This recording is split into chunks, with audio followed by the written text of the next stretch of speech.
first.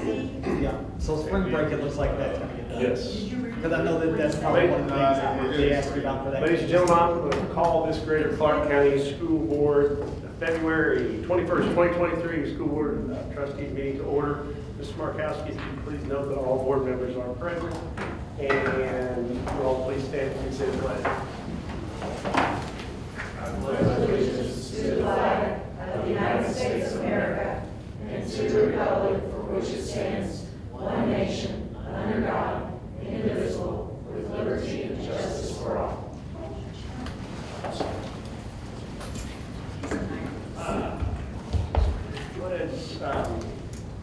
Board, I'd like to move that we approve the agenda as presented. Could I get a second for that, please? Thank you, Ms. Hutchinson. Any questions or comments? All those in favor say aye. Aye. Opposed? And abstaining. Next would be the approval of minutes from the previous meetings. Could I have a motion? I move we approve the minutes. Thank you, Mr. Paul. Could I have a second? I'll second. Thank you, Mr. Jones. Any questions or comments? All those in favor say aye. Aye. Opposed or abstaining? Next, we are right on top of things and ready for another wonderful presentation. 3 minutes.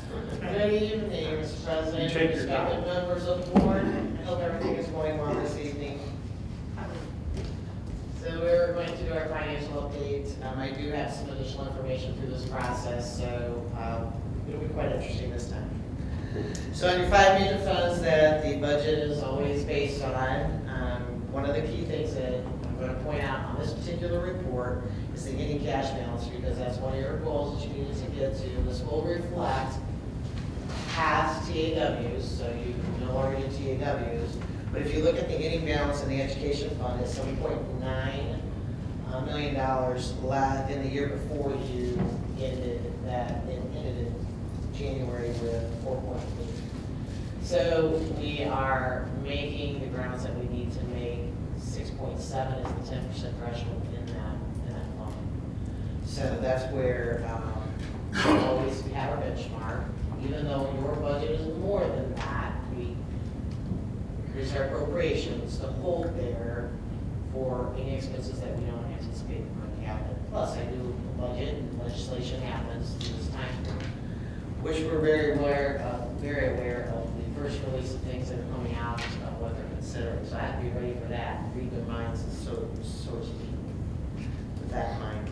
Your operations, the balance is 3.3. Last year you did at 2.3. So the significance of this is that it will go in the hole before I receive the property tax. But if we survived it last year, we'll survive it this year. Your debt service. The reason that went down is because that's where I adjust our tax rate to ensure that we have $1.10. So now we're at 3.2. We had $5 million last year. Your pension debt has increased because of the dollar figures that come in with the tax rate that represents. And all that means is that any cash balance at the end of debt, so let's say we paid all of our debt off and we're ready to do the last payment, that cash would be used to make that last payment. Okay? And then your rainy day fund, you were at 4.9 this January, and last year at 3.5, so almost 3.6. So that's very constant. The next report is the treasurer's report. Now these yellow marks on here is so I can make sure I don't screw up going across the board there. Those are just breaks in the page for me. But a couple of things that I do want to point out. As we're moving forward with obtaining funds for borrowing, there are costs that are incurred that I do pay for. So I do create funds here to pay for items, and then we do a resolution to get reimbursed. So when you're doing that resolution, that's what this is for. So if I have to do surveys, I have to pay for advertisements, those kind of things. That's what I create in our bond files. Our lunch fund, we always talk about that, which is Fund 0800. We're at almost 2.6 million, and remember, we are going to take some money out of that account. We're required to, because you also, just as much as being in the hole, do you get concerns. You also get concerns of having too much money. You're not allowed to have more than 3 months' expenses, so that's why we go through the monthly food service report at board time, so that way you understand where I'm going to put that money and when I'm going to get that money. So we know that North Haven has their renovation project and we're working on their cafeteria. So those funds will be taken from there to work on the cafeteria. That's what you're allowed to use and invest it back into your cafes. Let's say. The others are definitely just traditional balances. Any negatives would be reimbursables. Any questions on that?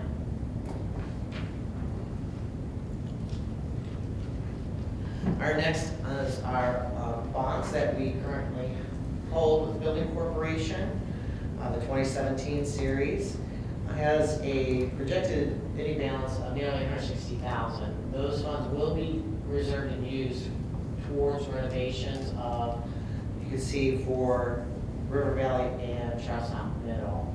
So Charlestown Middle does need a lot of extra painting beyond the project scope that we are doing the renovation for. So this is where we're going to invest back in those schools with these funds. So those will be used up within the next year. 2018 is Franklin Square, $456,000.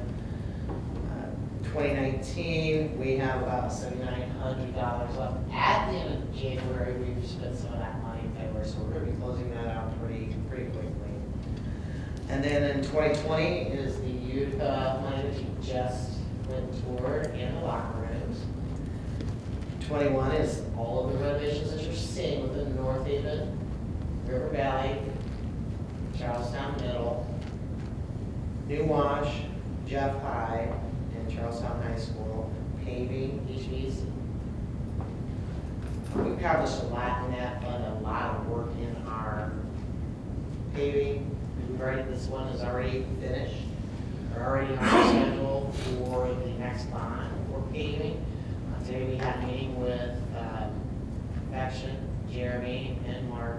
That's going to have to stay on your schedule for a while because that had not been performed in the district for a long time.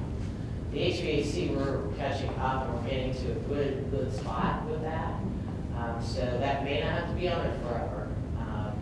But our roofing will become a for our staple in the district as well. If you imagine just the size of Jeff High, it needs the entire roof replaced. It's not feasible as far as time goes and having kids in and out of school, and financially not feasible to be able to do that all at once. So we will be we do have a schedule to get the a large section done this summer with the roofing. And then the two new elementaries that are going to be located in Charlestown and Jeffersonville.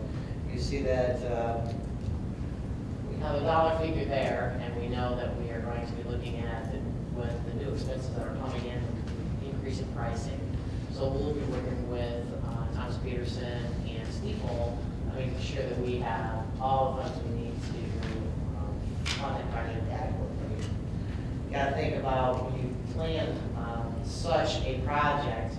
Remember, 3 years ago, this is part of 5-year plan, so prices of things from 3 years ago to today have significantly changed. So we're aware of that, as well as our construction team. So we run a pretty tight budget on that, and we'll work with them on that. So it's at this time, though, I do want to talk about your Jeff High pool and Parkwood and district-wide projects that you approved resolutions in December, and we waited that period of time to get this public to ask for a referendum.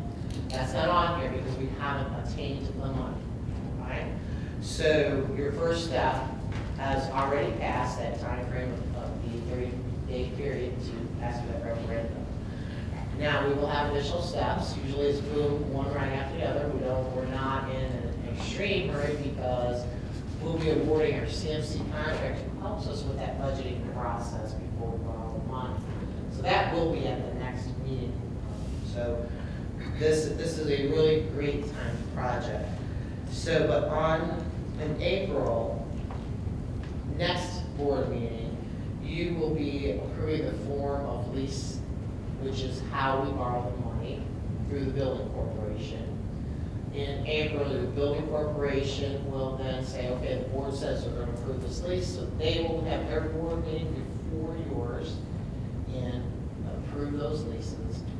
And then we will come back to you for a public hearing, so that way you understand all of the resolutions approving that you would be doing at regular meetings. So anybody can have a question about the form of lease, not about the project, it's about the form of lease, about the resolutions that we transfer, the reimbursables back, any additional appropriations. So those are the things that we have asking questions on. So that'll happen in April. We are going ahead and advertising that process March 1st. That's the first advertisement, and then March 8th on the second advertisement. So it'll tell you everything that will be handled through that process. Any questions on that? It's an organized training. Stay very organized. Finally, very quickly, I keep a rolling 12-month expenditure monitoring report. It's really what this is. I am only allowed to carry the average of 3 months worth of expenses. So I always want to point out that your average monthly expense is $379,000. You're allowed to keep only $1.1 million in there. So right now you have $1.4 million, a highlighted one, to be able to contribute back to your investment into food service. We intend on at least at this point taking $600,000 out of this fund to support more paving. That definitely will leave some funds there, and we had a lot of conversation about today with Aramark about investing back into that program. And there's a lot of marketing, a lot of education about food and nutrition and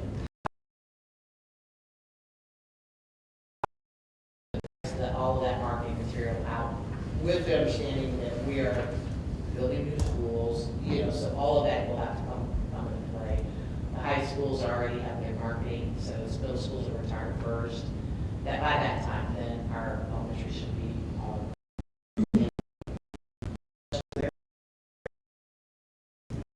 Thank you very much. That's all I have, Mr. President. Well, thank you very much. I appreciate it. Okay, let's move right along. The next item would be the approval of the consent agenda. Board, do I have a motion to approve that? I move that we approve the consent agenda as submitted. Thank you, Ms. Hutchinson. Thank you, Ms. Perkins. Are there any comments or questions about any of the items there? So all those in favor say aye. Aye. Opposed and abstaining. The next would be one of our favorites. Eric Katrina, would you do us worthy with this gifts to buildings? Wow. We had so many gifts to buildings, it's a two-pager. Highlighted on here, a lot of Jeffersonville high schools, Meyer, some individuals, for lots of different things, everything from academies to softball, speech and make club. New Washington Elementary and Middle and High had a lot of donations for archery, again, very big out there. Washington DC trip, there's several for those, and food programs, very cool those from team as well, and Parkwood and Riverside rounded out. Big donation from Greater North Clark Health Care Foundation for the swim team out there, New Wash, $2,497 and 8%. I move that we accept these gifts to buildings in the amount of $11,665 and 98. Where do I have a second? Second. Thank you, Mr. Freeman. Any questions or comments? All those in favor say aye. Aye. Opposed and abstaining. All right, the next we have action items, MOU between GCEF and GCCS for Minorities in Education Scholarship. Yes, sure. This is a great opportunity. That's our Education Foundation in Greater Clark County Schools. The foundation is awarding a Minorities in Education Scholarship to a college minority. It's a student who will be pursuing education for their career. The scholarship will help the student pursue a career, hopefully, here with Greater Clark in a teaching position. The recipient will receive an interview with Greater Clark for an open position for which they are licensed. While we're under no obligation, we can't promise them a job. If we do happen to offer a job to them, they will receive support and help from not only us and the foundation in the amount of in addition to the scholarship, but also a mentor will be appointed to help them. The foundation will cover that stipend for up to $500. And the recipient will also receive a $1,000 stipend from the Scholarship Foundation for supplies to set up their classroom. We're recommending approval of this MOU between the foundation and Greater Park High Schools. Awesome. Board, do I have a motion for the approval of the MOU with the Education Foundation and Greater Clark? I'll make that motion. Thank you, Ms. Pustine. Is there a second, please? Second. Thank you, Mr. Freeman. Any questions or comments? As a member of the foundation, I know this is just our first attempt at this. The plan is to enlarge this, expand this, and have more than one recipient. I think it's a very good idea that we have, that they included the mentoring piece. I think this will be a great success, and I'm proud of our foundation for doing this. I think, just to add to what Teresa said there, the ultimate goal is, when the foundation raises enough money to support the scholarship, is to start selecting students that are in our education pathways, like at Jeff High or Charlestown High or New Wash High, that want to pursue a degree in teaching and pay for them to go to school, and in return they come back to Greater Clark. But it'll take us a while to get there, but that's the ultimate goal, is to get there where we're growing our own educators for the district. That's awesome. Okay, all those in favor of this signify by saying aye. Aye. Opposed? And abstaining. Okey doke. We're moving right along. Summer school staffing services agreement. Good evening, board. It's hard to believe that summer's going to be here very soon, and spring break's right around the corner, so we are beginning our plans for our summer school remediation that we will provide. We're required to provide for our third grade students who do not fare well on iRead in the first testing window that happens in March. So this is an agreement between Greater Clark and YouthLink of Southern Indiana. We will work in partnership to provide additional staffing for our 2023 summer school program that will be in place to narrow the achievement gap. The specifics are detailed in the attached document. Summer school will occur from May 30th until June 2nd. Elementary and special ed education students need remediation during that time, and for credit recovery students at the secondary level. We will hire 14 elementary and 9 special education teachers. They will work 5 hours each day, 7:30 to 12:30. The students will attend 4 hours from 8 to 12 for a total of 20 hours. The 5 high school teachers will work 5 hours per week for 4 weeks. They will be using an online platform, and it takes them a little bit longer sometimes to be able to get those credits completed. So we have extended that out for our secondary students and teachers. High school students will work virtually as needed to achieve those appropriate amount of credits through online programming. The teachers will earn, we had to increase this price this year because we are proud that our average daily rate has increased for our teachers in Greater Clark. So they will earn $47 per hour for a total of $940. The total cost will be $26,320, and that is reimbursable by the state. Awesome.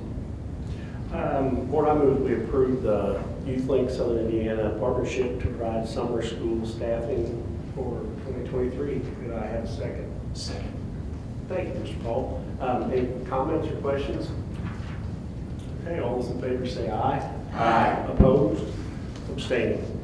Thank you, Dr. Hartley. Next, permission to advertise RFP demolition. Good evening, everyone. I think we've all kind of talked through the process of what we want to do with court and auxiliary services, taking down court and replacing that with additional space for future improvements and additions to Franklin Square is, I think, our best bet on that, and also increasing the parking there. Auxiliary services also is in the way as we add on for the pool and the road, so we want to get that out of our books, and I am requesting permission to advertise an RFP for the demolition of those two buildings. Awesome. Where do I have a motion to approve the advertisement for the RFP for the demolition of Court and Porter and the auxiliary service building? So moved. Thank you, Mr. Paul. Do I have a second? I'll second. Thank you, Mr. Jones. Any questions, comments? All those in favor say aye. Aye. Opposed and abstained. Thank you, sir. And then the next is our contract with Ecotech ends at the end of this school year, and we want to go back out to bid to see if we can get a better price, or maybe we stay with Ecotech, but we just want to take that to RFP also. Sure, motion then for the approval of the advertisement for the RFP for waste management services for Greater Clark. May I have a motion? Thank you, Ms. Hutchinson. Do I have a second? Second. Thank you, Mr. Freeman. Any questions or comments? All those in favor say aye. Aye. Opposed, abstained. Okey doke. Welcome back. Glad to be back. I bet. We missed you. So I'm going to be addressing the architect agreement between GCCS and J Lake Architect and BB Design. The bond issue that we're talking about, and it covers the pool and Parkwood. So the first architect agreement I'm putting through will be related to Parkwood. So the facility plan focuses on the construction of one new Parkwood Elementary School building. Attach the architect agreement for architecture services. The agreement is with J Lake Architecture and BB Design to engage Greater Clark County Schools to provide those services. The pricing for this agreement is capped at a maximum price of that building of $35 million. So if prices come in more than that, their rates are being based off of just that price. So remember that their reasonable rates are lower, 5.75%. I respectfully request that the board approves the agreement between J Lake and BB. Thank you, To Board. do your Parkwood Elementary School. There you go. Board, do I have a motion for the approval of the architectural agreement amendment between Greater Clark County Schools, Jamie Lake / Beaver Services for the new Parkwood Elementary School? I'll make that motion. Thank you, Ms. Mustaine. Do I have a second? Second. Thank you, Ms. Perkins. Any questions or comments? Other than we're proud to do it.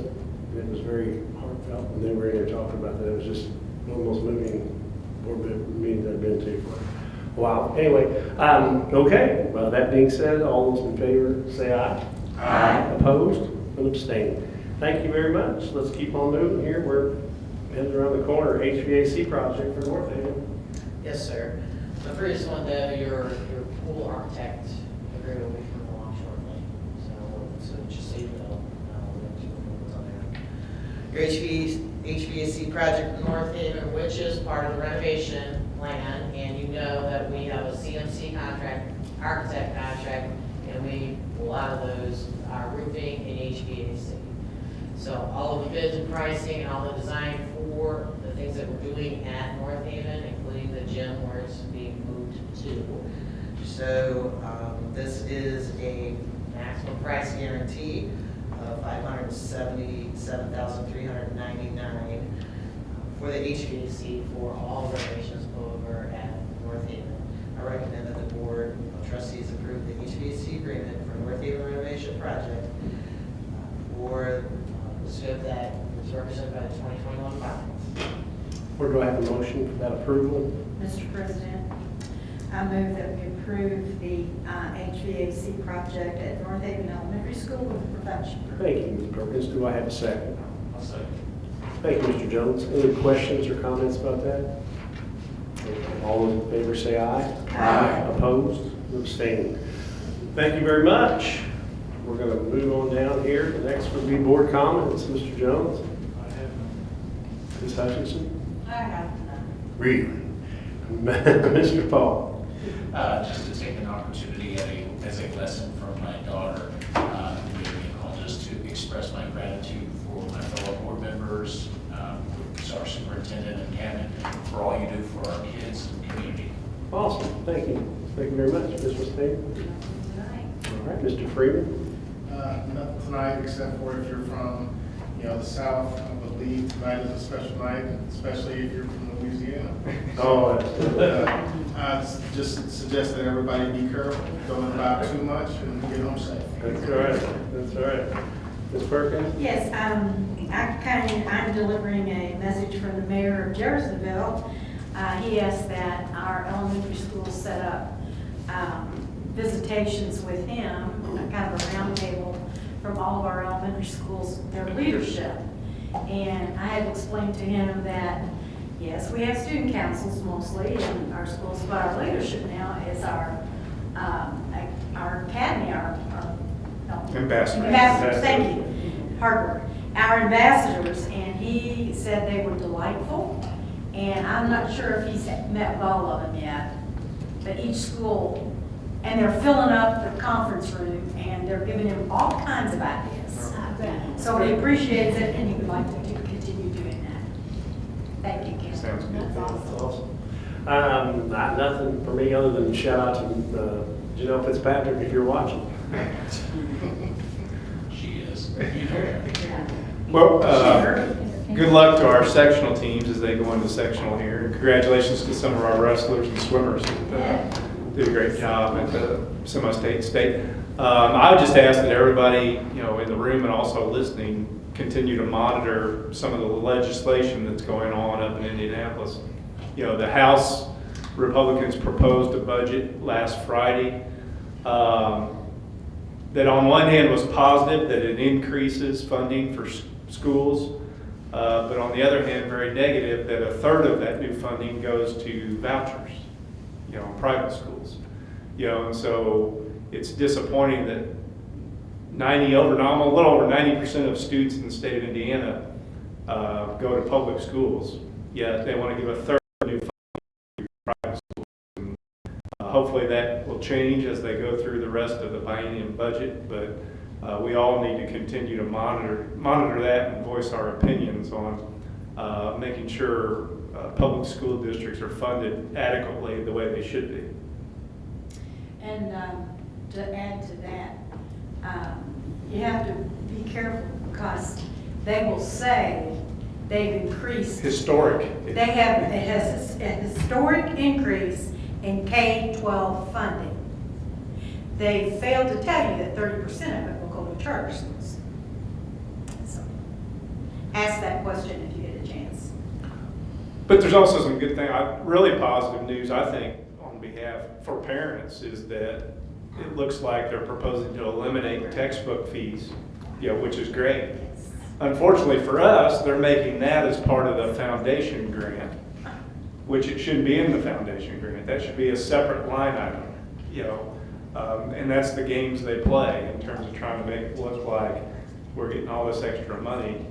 But that's really for the parents, not our budgets. That's for our school budget. That essentially gives every parent that has a school-age child across the state a nice little tax break almost. If you have multiple kids in, say, high school, you could be paying $1,000 a year on textbook fees, and now you won't have to pay that anymore in the future.